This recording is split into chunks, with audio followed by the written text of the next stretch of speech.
चलो बच्चों, तो नेक्स्ट अपन क्या देखते हैं, लेवी ऑफ इनकम टैक्स। अपन ने क्लास में क्या देखा था, लेवी मतलब कि चार्ज, ठीक है। एप्लीकेबिलिटी, कब कैसे एप्लीकेबल होगा, कौन कहता है, प्रोविजन कहाँ पे ऐसा लिखा हुआ है कि इनकम टैक्स देना पड़ेगा आपको, ठीक है। तो इनकम टैक्स एक्ट में कहाँ पे, सेक्शन नंबर 4 में लिखा गया है। अब यहाँ पे देखिए, अपन आगे करके इन तीनों वर्ड्स को आगे चल के अपन और डिफाइन करेंगे। एक तो क्या, income tax is tax levied on total income of previous year of every person. तो यहाँ पे देखिए, अब तीन चीज, एक तो टोटल इनकम क्या होता है वो अपन देखेंगे, प्रीवियस ईयर क्या होता है, और पर्सन क्या होता है, ठीक है। तो यहाँ पे क्या है, कौन बोलता है, सेक्शन 4 बोलता है कि इनकम टैक्स लेवी होगा किसके ऊपर, total income of a person, और कौन सी इनकम के ऊपर, प्रीवियस ईयर की इनकम के ऊपर, ठीक है। अब अपन देखिए, अपन आगे आते हैं। अब यहाँ पे total income and tax payable, ये जो अब आपको नेक्स्ट हेडिंग दिख रही है, यहाँ पे बेसिकली क्या है, एक पूरे टॉपिक इनकम टैक्स एक अंडरस्टैंडिंग है, जो आगे चल के अपन हर एक चैप्टर में सब डिवाइडेड है, और वो अपन आगे चल के देखेंगे, ठीक है। तो अपन ब्रीफली अपन देखते हैं कि क्या क्या स्टेजेस है। अपने क्लास में एक पूरी एक कहानी के ऐसे तौर पे देखा था। तो सबसे पहले अपन क्या देखेंगे, कोई भी पर्सन है तो उसका रेसिडेंशियल स्टेटस, ठीक है, कि वो पर्सन इंडिया का है या नहीं है। क्यों देखेंगे, डिटरमाइन करने के लिए क्या, टैक्सेबिलिटी, की उससे अपन को इंडिया में टैक्स लेना भी है या नहीं लेना। अगर नहीं लेना है तो फिर उसको कोई यूज ही नहीं है, ठीक है। तो सबसे पहले अपन क्या देखेंगे, रेसिडेंशियल स्टेटस। इसे आगे चल के अपन देखेंगे भी, इसका बेसिकली इसकी डेफिनेशन क्या है, ठीक है। अब आगे नेक्स्ट देखिए क्या लिखा हुआ है, classification of income under different head, ठीक है। अपन ने देखा था क्लास में क्या, क्लासिफिकेशन हेड्स में करके रखा है कि वो डिपार्टमेंट को आसानी हो आइडेंटिफाई करने के लिए कि कौन पर्सन कहाँ से कितनी इनकम कमा रहा है और ट्रेस कर सके, ठीक है। सैलरीड है उसका अलग हेड कर दिया, हाउस प्रॉपर्टी का अलग हेड कर दिया। अपन ने क्या देखा था, 5 हेड्स में क्या डिवाइडेड है, पहला क्या है, सैलरी है, दूसरा क्या है, इनकम फ्रॉम हाउस प्रॉपर्टी, तीसरा पीजीबीपी, ठीक है, चौथा कैपिटल गेन, एंड फिफ्थ क्या हो गया, इनकम फ्रॉम अदर सोर्सेज, ठीक है। अब इसके बाद देखिए अपन ने क्या करा, सबसे पहले अपन ने रेसिडेंशियल स्टेटस देख लिया, अपन ने देख लिया उस पर्सन से अपन को टैक्स लेना है इंडिया में, ठीक है। सेकंड अपन ने क्या करा, उसकी 1.5 साल अलग अलग तरीके की इनकम थी, अपन ने उसको क्या करा, 5 हेड में डिवाइड कर दिया, ठीक है। फॉर एग्जांपल सैलरी, पेंशन वगैरह सैलरी में आ गई, रेंटल इनकम किस में आ गई, हाउस प्रॉपर्टी में आ गई, बिजनेस इनकम पीजीबीपी में, ठीक है। Profit and sale from capital asset कहाँ पे आ गया, कैपिटल गेन में आ गया। फिर उसके बाद जो भी रिमेनिंग बचा हुआ है वो सब कहाँ पे आ गया, income from other sources which are not taxable under any of the 4 heads, ठीक है। अपन ने देख लिया, अपन ने हेड्स में उसको क्या करा, डिवाइड कर दिया। अब हेड में डिवाइड करने के बाद इनकम तो पता चल गई है, उसके बाद क्या करा है, गवर्नमेंट ने कुछ स्पेसिफिक डिडक्शंस दे के रखे हैं। तो अपन क्या करेंगे, हेड के अंदर क्या करेंगे, अपन उसको कैलकुलेशन करेंगे कि सैलरी है फॉर एग्जांपल, तो सैलरी नेट कितनी है, नेट कितनी है मींस कैलकुलेशन करने के बाद उस हेड की इनकम कितनी हो रही है, ठीक है। अब यहाँ पे अपन ने दो वर्ड्स फिर और समझे थे, एक क्या समझा था अपन ने, एग्जाम्पशन समझा था, एक क्या समझा था अपन ने, डिडक्शन समझा था। एग्जाम्पशन मतलब कि क्या, विच इज होली एग्जाम, मतलब उसको अपन कंसिडर ही नहीं करेंगे। फॉर एग्जांपल एग्रीकल्चर इनकम, ठीक है, इसको अपन कंसिडर ही नहीं करेंगे। फिर दूसरा अपन ने क्या देखा था, डिडक्शंस देखा था। डिडक्शंस में अपन ने क्या देखा था, कुछ हेड स्पेसिफिक डिडक्शंस है, फॉर एग्जांपल सैलरी में, या फिर कुछ अलाउंसेस हैं क्या है जिनका अपन को डिडक्शन मिल जाएगा। तो उसके बाद क्या होगा, अपन एग्जम्प्ट इनकम को लेंगे नहीं, और डिडक्शंस हेड स्पेसिफिक देने के बाद अपन हर हेड की क्या करेंगे, स्पेसिफिकली अपन इनकम कंप्यूट करेंगे। अब अपन ने क्या करा, रेजिडेंशियल स्टेटस देख लिया। दूसरा अपन ने क्या करा, अपन ने हेड्स में डिवाइड कर दिया इनकम को, फिर उसके बाद अपन ने उस हेड की क्या करा, इनकम को कैलकुलेट कर लिया। अब इनकम, अब अपने पास एक इनकम रेडी हो गई, इसके बाद अपन क्या करेंगे, अपन ने फिर क्या देखा था वहां पे कि इनकम टैक्स में क्या करा गया, आपने देखा कि टैक्स अवॉइडेंस करने के लिए और क्या, बहुत सारे लोग क्या करते हैं, मिसलीडिंग एक्टिविटीज करते हैं, ठीक है, पैसे को डाइवर्ट करते हैं अपने बच्चों के नाम पे या फिर किसी और तरीके से। तो फिर क्या करा, इनकम टैक्स में क्या क्लबिंग के प्रोविजंस लेकर आए कि अगर ऐसा कोई केस है तो उसमें अपन क्या करेंगे, उसकी इनकम को भी उसी पर्सन की इनकम में क्लब कर देंगे, ऐड कर देंगे, ठीक है। तो अपन ने हेड्स में डिवाइड करा, हेड की इनकम कैलकुलेट करी, उसके बाद जो बाकी की उनकी इनकम है उसको भी क्या करा, अपन ने ऐड कर दिया। फिर इनकम टैक्स अपन को क्या बेनिफिट भी देता है कि अगर आपको कोई लॉस है पिछले साल का, तो अगर आप उसे क्या कर सकते हो, इस साल सेट ऑफ कर सकते हो। और अगर इस साल का कोई लॉस है जिसको आप सेट ऑफ नहीं कर पा रहे हो क्योंकि आपके प्रॉफिट्स कम है, तो उसको आप क्या कर सकते हो, कैरी फॉरवर्ड कर सकते हो, ठीक है। तो रेसिडेंशियल स्टेटस देख लिया अपन ने। सेकंड अपन ने क्या करा, उसके बाद अपन ने हेड्स में देखा, हेड्स की इनकम कैलकुलेट करी, इनकम की क्या करी, क्लब करी दूसरे की। उसके बाद क्या करा अपन ने, set of and carry forward करने का मौका दिया, ठीक है। उसके बाद अपन ने क्या करा, जो अपना नेट फिगर आया वो क्या हो गया, ग्रॉस टोटल इनकम, ठीक है, फाइनल फिगर इनकम और लॉस फ्रॉम ईच हेड, जो भी इसके अपन ने हेड स्पेसिफिक डिडक्शंस लेने के बाद अभी तक अपन जहां पे भी आए वो क्या होगी, उसको अपन क्या वर्ड बोलेंगे, ग्रॉस टोटल इनकम बोलेंगे, ठीक है। फिर उसके बाद अपन ने क्या देखा था, डिडक्शंस देखे थे। डिडक्शंस अपन ने क्या देखे थे, 4 तरीके के देखे थे। डिडक्शंस का बेनिफिट गवर्नमेंट क्यों देगी, बेसिकली क्योंकि यहाँ पे गवर्नमेंट का फायदा होगा, गवर्नमेंट का जहां जहां फायदा होगा गवर्नमेंट क्या करेगी, आपको भी फायदा देने की कोशिश करेगी, ठीक है।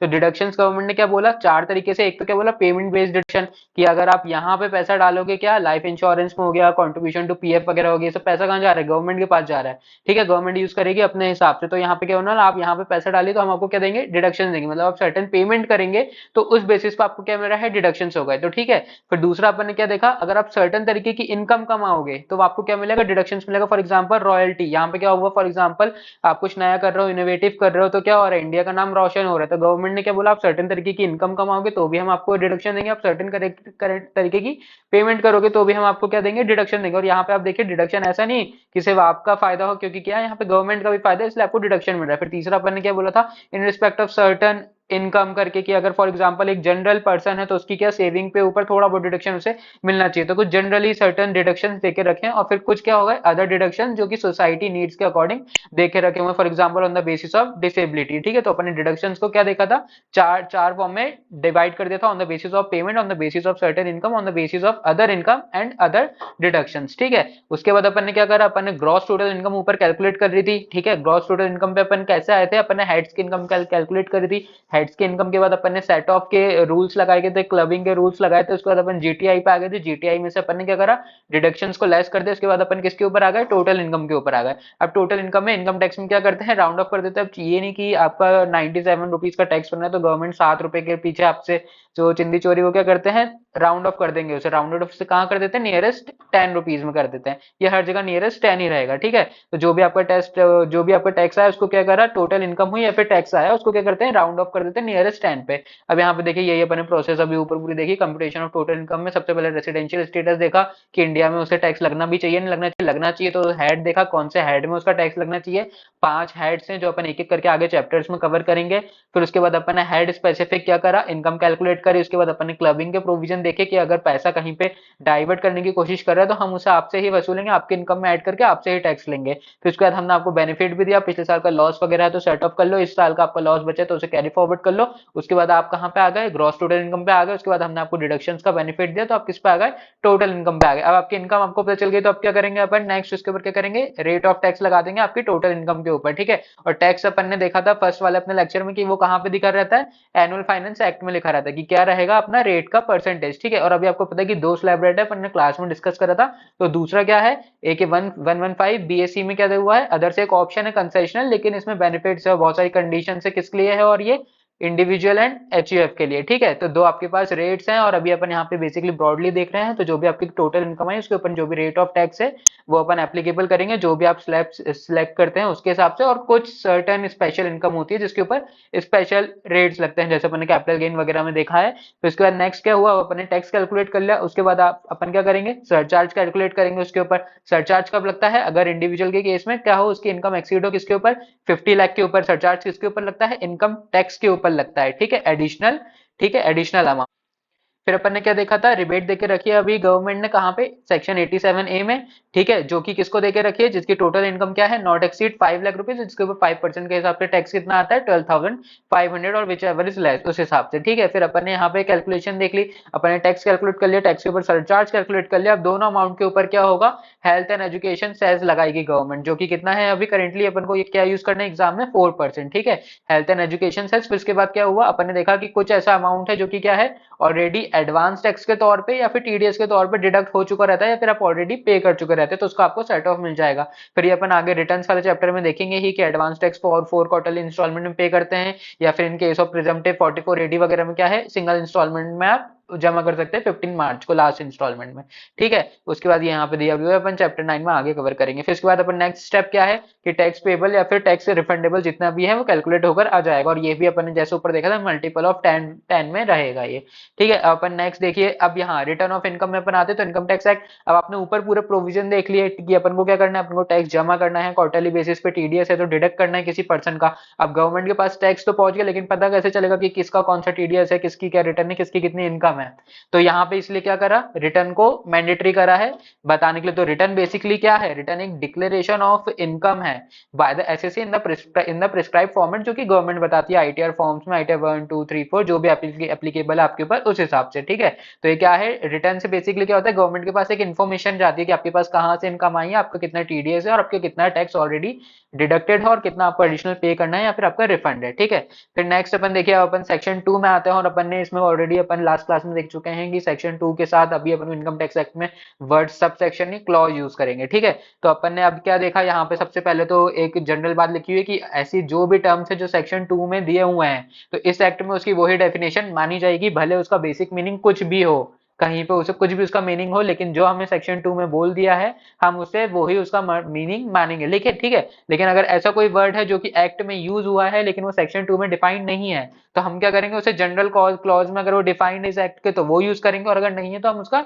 डिक्शनरी मीनिंग मानेंगे, ठीक है। अब अपन ने क्या देखा, फिर उसके सबसे पहले अपन ने कौन सी डेफिनेशन देखी थी, एसएससी की देखी थी, ठीक है। अब आप याद करिए अपन सेक्शन 4 में जब ऊपर अभी चार्ज देख रहे थे तो अपन ने तीन चीजें वहां पे देखी थी कि टोटल इनकम है, ठीक है, चार्जेबिलिटी मतलब कि किससे अपन पैसा क्यों लेंगे, वहां पे इनकम टैक्स में कहा लिखा है, सेक्शन 4 में लिखा है कि किसको, कि एवरी पर्सन, पर्सन को क्या, उसकी प्रीवियस ईयर की इनकम के ऊपर टैक्स जमा करना है, ठीक है। तो अपन ने वहां पे ऊपर इनकम और एक ब्रॉड पूरा ओवरव्यू देख लिया टॉपिक का। उसके बाद अपन क्या बोल रहे हैं, पर्सन। तो अब पर्सन में देखिए, पर्सन को रीड करने से पहले अपन एसएससी पे देखिए, अब एसएससी में भी देखिए ये पर्सन वर्ड यूज करा हुआ है। एसएससी अपन ने क्लास में देखा था, एसएससी बेसिकली कौन पर्सन होता है, जिसको इनकम टैक्स एक्ट के अंतर्गत क्या है, कोई टैक्स जमा करना है या फिर कोई और अमाउंट पे करने की लायबिलिटी है, ठीक है। तो सबसे पहले तो बेसिक मीनिंग क्या हो गया, वो पर्सन जिसको इनकम टैक्स या फिर उसके अलावा कोई पैसा इनकम टैक्स के अंतर्गत देने की लायबिलिटी है। प्लस इसमें क्या बोला, एसएससी उस पर्सन को ही बोलेंगे जिसके ऊपर कोई केस चल रहा हो इनकम टैक्स एक्ट में, वो भी किससे रिलेटेड, या तो उसकी खुद की इनकम से रिलेटेड या फिर किसी और की इनकम से रिलेटेड, या फिर किसी लॉस की वजह से,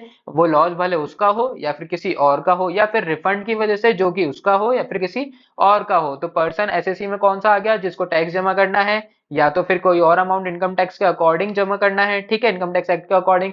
फिर दूसरा क्या हो गया, वो पर्सन जिसके ऊपर कोई प्रोसीडिंग चल रही है इनकम टैक्स एक्ट में। फिर तीसरा अपन ने क्या देखा था, deem to be an SSC, जहां पे क्या है, लीगल हेयर अपन ने क्लास में एग्जांपल देखा था, या फिर गार्जियन ऑफ ल्यूनेटिक या फिर agent of NR means non resident, जो जो जिसके ऊपर क्या टैक्स पे करने की लायबिलिटी हारी है किसी और के बिहाफ पे, भले वो उसका पैसा हो या नहीं हो, तो उसको भी अपन ने क्या बोल दिया, एसएससी में लेकर आ गया। और डीम्ड वर्ड इसलिए अपन ने यूज कर दिया क्योंकि एक्ट ने बोल दिया भले स्पेसिफिकली भरे तुम्हारी लायबिलिटी नहीं है लेकिन तुम भी क्या हो इस केस के लिए एसएससी हो, ठीक है।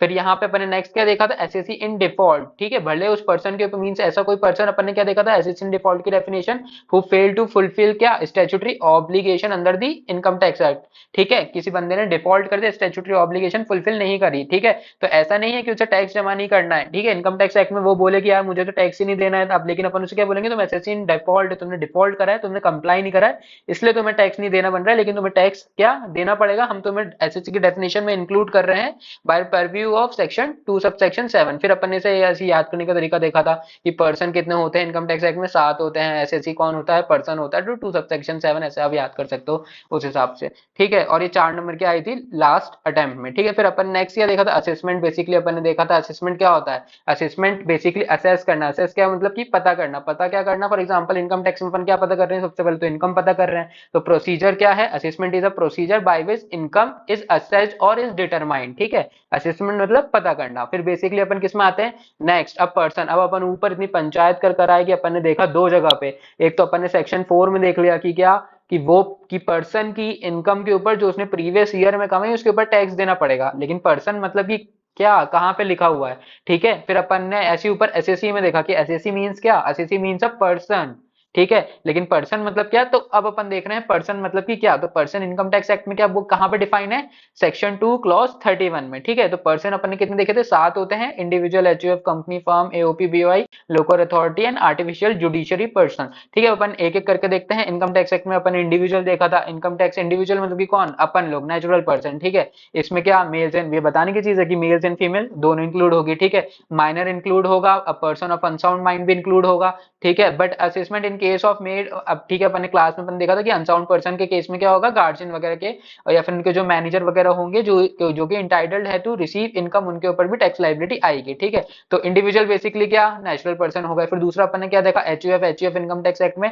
डिफाइंड नहीं था, तो इसकी डेफिनेशन कहां से ली, हिंदू लॉ से ली, ठीक है। हिंदू लॉ में अपन ने फिर को पार्टनर वगैरह देखा था, ठीक है, कि अब अपन ने देखा था कि डॉटर्स के पास भी क्या है, राइट है, ठीक है, उसमें क्या राइट अपना लेने का प्रॉपर्टीज में, ठीक है। उसके बाद अपन ने फिर आगे चल के क्या देखा था कि 2 स्कूल हैं, ठीक है। उसके पहले अपन ने देखा था कि Jain undivided families and Sikh undivided families भी एचयूएफ में कंसिडर होगी as per income tax act, ठीक है।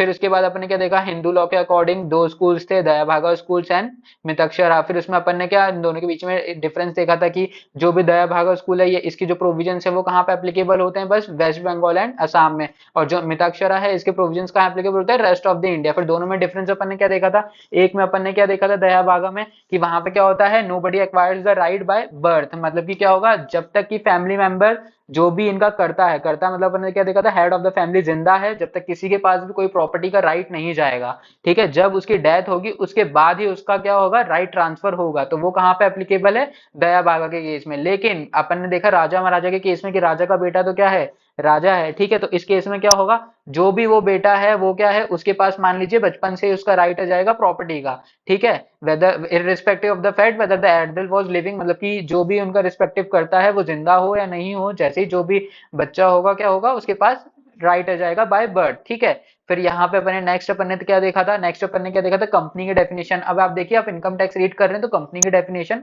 कंपनी लॉ के हिसाब से कुछ और होगी, लेकिन अपन ने सेक्शन 2 के पहले ही देखा कि क्या लिखा हुआ है कि अगर कोई डेफिनेशन है तो सबसे पहले अपन इनकम टैक्स एक्ट में उसे सर्च करेंगे, अगर वो नहीं है तो अपन उसे कहीं और या फिर किसी दूसरे लॉ में या फिर जनरल डिक्शनरी वर्ड यूज करेंगे। लेकिन यहाँ पे डिफाइंड है कंपनी मीन्स क्या है, तो पहले इन्होंने क्या बोला, कंपनी मतलब कि क्या, एक तो इंडियन कंपनी हो गई, दूसरी क्या हो गई, फॉरेन कंपनी हो गई, वो भी कंपनी मानी जाएगी। फिर तीसरा इन्होंने क्या बोला, इनकम टैक्स एक्ट में कहीं पे अगर कह दिया है कि तुम कंपनी हो तो फिर उसको भी क्या बोलेंगे, हम कंपनी बोलेंगे, ठीक है। फिर उसके बाद क्या हुआ, अगर किसी ने डिक्लेयर कर दिया है किसी नोटिफिकेशन में सीबीडीटी ने, तो हम उसको भी क्या बोलेंगे, कंपनी बोलेंगे। तो चार कौन सी डेफिनेशन हो गई, एक तो इंडियन कंपनी हो गई, फॉरेन कंपनी हो गई, फिर तीसरा जहां पे एक्ट बोल दे कि ये कंपनी है तो हम उसे कंपनी मानेंगे, फिर जहां पे सीबीडीटी ने बोल दिया कि ये कंपनी है तो हम उसे कंपनी मानेंगे, ठीक है। फिर उसके बाद अपन यहाँ पे आते हैं, नेक्स्ट डेफिनेशन किसकी है, डोमेस्टिक कंपनी की है। तो अपन ने ऊपर अभी कंपनी देखी, अपन क्या देख रहे हैं, डोमेस्टिक कंपनी देखेंगे। और ये सब अलग अलग डेफिनेशन इसलिए है क्योंकि आगे चल के किसी किसी को बेनिफिट दिए गए हैं, किसी के लिए टैक्स रेट डिफर करते हैं, इसलिए अपन इनको समझ रहे हैं। तो डोमेस्टिक कंपनी को देखिए, बेसिकली क्या होता है, इंडियन कंपनी। अब अपन को अभी इंडियन कंपनी डिफाइन नहीं, वो अपन नेक्स्ट में चल के देखेंगे।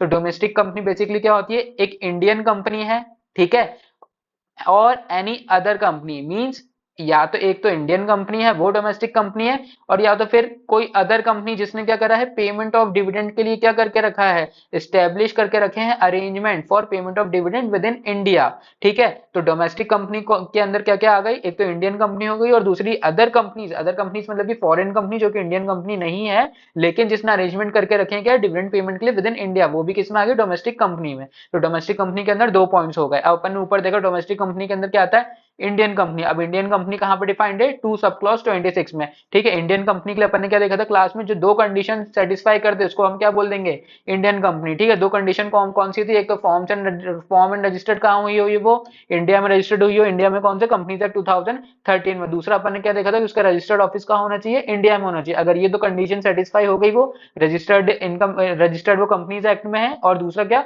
रजिस्टर्ड ऑफिस उसका इंडिया में है, तो हम उसको क्या बोलेंगे, इनकम टैक्स के अकॉर्डिंग इंडियन कंपनी बोलेंगे, ठीक है। फिर अपन ने क्या बोला, फिर अपन ने नेक्स्ट अपन ने और भी देखा था कि प्रोवाइडेड कि the expression Indian companies also include, ठीक है, सिर्फ ये कंपनी नहीं, कुछ और भी ऐसी कंपनीज है जिनको हम क्या बोलेंगे, इंडियन कंपनी बोलेंगे, ठीक है। फिर इसमें अपन ने क्या देखा था, ऐसी कोई कंपनी जिनको क्या सेंट्रल या फिर स्टेट एक्ट के अकॉर्डिंग बोल दिया है क्या कि ये इंडियन कंपनी है, ठीक है, या फिर पहले ये क्या एक्ट ने बोल दिया, फिर दूसरा सेम जैसे अपन ने भी ऊपर देखा, या तो क्या बोर्ड ने बोल दिया, बोर्ड मतलब सीबीडीटी ने बोल दिया कि ये क्या है, इंडियन कंपनी है, ठीक है। फिर तीसरा अपन ने क्या, तीसरा किसी और लॉ ने बोल दिया कि ये कंपनी क्या है, इंडियन कंपनी है। अब यहाँ पे सेम चीज, यहाँ पे बस लिखा हुआ है other than Jammu and Kashmir, और यहाँ पे जम्मू एंड कश्मीर के लॉ के हिसाब से अगर किसी को बोल दिया है कंपनी तो वो इंडियन कंपनी मानी जाएगी, ठीक है। फिर फिफ्थ यहाँ पे क्या हो गया, फिर रजिस्टर्ड अंडर एनी, फिर अगर ऐसी कोई कंपनी है जो कि रजिस्टर्ड किसी यूनियन टेरिटरी में है तो फिर वो उसको भी हम क्या बोलेंगे, रिस्पेक्टिवली इंडियन कंपनी बोलेंगे, ठीक है। अब अपन ने देखिए, अब अपन आगे चल के आते हैं क्या, फॉरेन कंपनी में देखिए, फॉरेन कंपनी की डेफिनेशन क्या है, foreign company means a company which is not a domestic company. और अपन ने डोमेस्टिक कंपनी के ऊपर डेफिनेशन देखी थी कि डोमेस्टिक कंपनी के अंदर क्या दो चीजें थी, एक तो डोमेस्टिक कंपनी क्या हो सकती है, एक तो इंडियन कंपनी हो सकती है, या फिर वो बाकी की सारी कंपनी जिसने क्या करके रखा है, अरेंजमेंट करके रखा है डिविडेंड पेमेंट करने का विद इन इंडिया, तो वो भी किस में आ गई, डोमेस्टिक कंपनी में आ गई। अब इसके अलावा जो भी कंपनीज बची which are not domestic company, वो किस में आ गई, फॉरेन कंपनी में आ गई, ठीक है। फिर अपन नेक्स्ट अपन आते हैं, अपन ने ऊपर देख लिया, अपन ने क्या देख लिया, अपन ने इंडिविजुअल देख लिया, एचयूएफ देख लिया अपन ने, ठीक है, अपन ने कंपनी देख लिया, अपन फर्म देख रहे हैं। फर्म मतलब यहाँ पे अपन देखिए, अपन कंपनीज एक्ट में भी देखते हैं एलएलपी, लेकिन इनकम टैक्स एक्ट में क्या है, firm includes partnership firm and LLP limited liability partnership, ठीक है। तो फर्म फर्म में क्या, फर्म में दोनों इंक्लूड होगी as per income tax act, income tax के लिए, ठीक है। फर्म की डेफिनेशन मतलब कि मतलब कि अगर कोई पार्टनरशिप फर्म जो कि रजिस्टर्ड है इंडियन पार्टनरशिप एक्ट में, उसके ऊपर जो प्रोविजन इनकम टैक्स एक्ट के लगेंगे वो ही प्रोविजंस लिमिटेड लाइबिलिटी पार्टनरशिप के ऊपर भी लगेंगे, ना कि वो प्रोविजन जो कि कंपनीज के ऊपर लगते हैं, ठीक है। तो फर्म जहां पे वर्ड यूज होगा तो फर्म इंक्लूड्स क्या, इंडियन पार्टनरशिप एक्ट वाली फर्म भी एंड एलएलपीज भी, ठीक है। एंड अपन ने कॉन्ट्रैक्ट एक्ट अपन बचपन में पढ़ते थे सीपीडी फाउंडेशन वगैरह में, तो वहां पे माइनर को एडमिट नहीं करते थे, लेकिन इनकम टैक्स पर्पज के लिए क्या होगा, minor admitted to the benefits क्या will be treated as partner, क्योंकि हमें तो टैक्स वसूलने से मतलब है फिलहाल, ठीक है। तो अपन ने फर्म देख लिया, फर्म के अंदर की क्या इंडियन पार्टनरशिप फर्म भी आ गई और एलएलपीज भी आ गई, ठीक है। नेक्स्ट अपन किस में आते हैं, अपन एसोसिएशन ऑफ पर्सन आते हैं। अब यहाँ पे इन दोनों को अलग क्लासिफाई कर दिया, लेकिन एक्ट में दोनों सेम ही लिखे हुए कि एओपी एंड बीओआई, ठीक है। तो एओपी अपन ने क्या देखा था, एसोसिएशन ऑफ पर्सन बेसिकली क्या होता है, जहां पे पर्सन पर्सन मतलब कि अलग तरीके के लोग जो कि किसी सेम इंटरेस्ट के लिए, ठीक है, कॉमन पर्पस के लिए आ रहे हैं, प्रॉफिट वगैरह कमाने के लिए या फिर प्रोड्यूस इनकम के लिए। यहाँ पे अपन ने एग्जांपल देखा था कि यश हो गया या फिर कोई पार्टनरशिप फर्म हो गई एंड कोई प्राइवेट लिमिटेड कंपनी है, तीनों अलग अलग तरीके के पर्सन मिलकर आ रहे हैं प्रॉफिट कमाने के लिए। तो ये क्या हो, किसका एग्जाम्पल हो गया, एओपी का हो गया, ठीक है। और ये एओपी क्या है, एओपी ये है कि जो अभी कॉन्स्टिट्यूट पार्टनरशिप फर्म नहीं है, अगर वो फर्म बन गई तो फिर तो वो ऊपर फर्म में कवर हो जाएगी, लेकिन वो फर्म नहीं बना रहे, सिर्फ वैसे ही कॉन्ट्रेक्चुअल टर्म्स के बेसिस पे काम करें, तो अपन उसे कहाँ पे कंसीडर करेंगे, एसोसिएशन ऑफ पर्सन में। ऐसी बॉडी ऑफ इंडिविजुअल्स है, तो अपन ने यहाँ पे क्या एग्जांपल देखा था, एग्जीक्यूटर्स एंड ट्रस्टीज होते हैं, जिनको क्या होता है, जिनको पैसा मिलता है। फॉर एग्जाम्पल अपन ने यहाँ पे एग्जाम्पल देखा था, दो लोगों के बीच में डिस्प्यूट चल रहा था, उनको एफडी का इंटरेस्ट 10,000 रुपए मिल रहा था, लेकिन उसका बाइफरकेशन नहीं था अब 10,000 में से कि किसको कितना शेयर मिलेगा। तो उसको अपन ने क्या करा, अपन उन दोनों को सेम पर्सन ट्रीट कर लिया, बॉडी ऑफ इंडिविजुअल्स में अपन उस पर्सन को लेकर आ गए, ठीक है। अब देखिए यहाँ पे क्या लिखा हुआ है, यहाँ पे वैसे बाद में लिखना था लेकिन इन्होंने यहीं पे लिख दिया कि यहाँ पे क्या लोकल अथॉरिटी हो गया, आर्टिफिशियल जुडिशियल पर्सन हो गया, एओपी या फिर बीओआई हो गया, ये भले ऑब्जेक्ट प्रॉफिट कमाने के लिए काम करें या फिर ना करें, ठीक है, इनको क्या होगा, shall be treated as a person. मतलब अगर ये बोले कि हम तो हमारा ऑब्जेक्टिव तो प्रॉफिट कमाना है ही नहीं, तो हमें पर्सन इंक्लूड ना करो, लेकिन हम क्या करेंगे, हमें जब भी उन्हें ट्रीट करेंगे एज एन पर्सन, ठीक है। फिर अपन नेक्स्ट यहाँ पे डिफरेंस अपन ने देखा था क्लास में भी कि difference between AOP and BOI क्या होता है। बीओआई में अपन देखा था कि क्या ओनली इंडिविजुअल्स रह सकते हैं, ठीक है, only individuals can be members. अपन ने इन केस ऑफ एओपी अपन ने क्या देखा था, एनी पर्सन। तो अपन ने ऊपर भी एग्जांपल देखा था कि एक पार्टनरशिप फर्म है, एक कंपनी है, ठीक है, एक इंडिविजुअल है, तो any person can form AOP, ठीक है। एओपी में अपन ने देखा था कि क्या वॉलेंट्री लोग आते हैं क्या, कॉमन इंटेंशन के साथ फॉर प्रॉफिट कमाने के लिए, जिनका मकसद क्या होता है, सेम होता है, जो कि बीओआई में क्या हो सकता है, मे डिफर, ठीक है। फिर उसके बाद अपने नेक्स्ट क्या देखा था, लोकल अथॉरिटी देखा था। लोकल अथॉरिटी बेसिकली क्या होती है, वो अथॉरिटी जिसको स्टेट में क्या है, पावर दी गई है, किस चीज के लिए, control and management of municipal और लोकल फंड, वो क्या हो गया लोकल अथॉरिटी। तो इनके ऊपर भी टैक्स गवर्नमेंट लेगी, फिलहाल इन्होंने क्या बोला, हम इनसे भी टैक्स वसूलेंगे, लोकल अथॉरिटीज वगैरह से भी, ठीक है। Local authorities is taxable for part of income from any of their business, ठीक है। उसके बाद अपन ने क्या देखा, आर्टिफिशियल जुडिशियल पर्सन। यहाँ पे गवर्नमेंट ने क्या करा है, जैसे ऊपर अपन ने हेड्स ऑफ इनकम में 5 हेड देखे थे, जो 4 हेड में नहीं आया उसको अपन ने क्या करा, उससे बोला कि और इसके अलावा तुम जो भी इनकम कमाते हो तुम अदर सोर्सेज में क्या करो, टैक्स दे दो। तो अपन ने वहां पे भी नहीं छोड़ा इनकम को, तो अपन यहाँ पे भी पर्सन को नहीं छोड़ रहा कि अगर इसके अलावा कोई पर्सन सोचे कि मैं तो कोई नए तरीके का इंसान बना दूंगा और फिर उसको उससे बोलूंगा कि वो तो पर्सन की डेफिनेशन नहीं आता है, तो आप उसमें टैक्स नहीं ले सकते। तो यहाँ पे गवर्नमेंट ने क्या बोल दिया, आर्टिफिशियल जुडिशियल पर्सन हो गया, यहाँ पे नेचुरल पर्सन नहीं आएंगे, और ये क्या है, रेसिडियल कैटेगरी है, जो ऊपर के किसी 6 में नहीं आए वो क्या, वो यहाँ पे कंसिडर हो जाएंगे, तो उसको भी क्या होगा, टैक्स देना पड़ जाएगा, ठीक है। चलिए।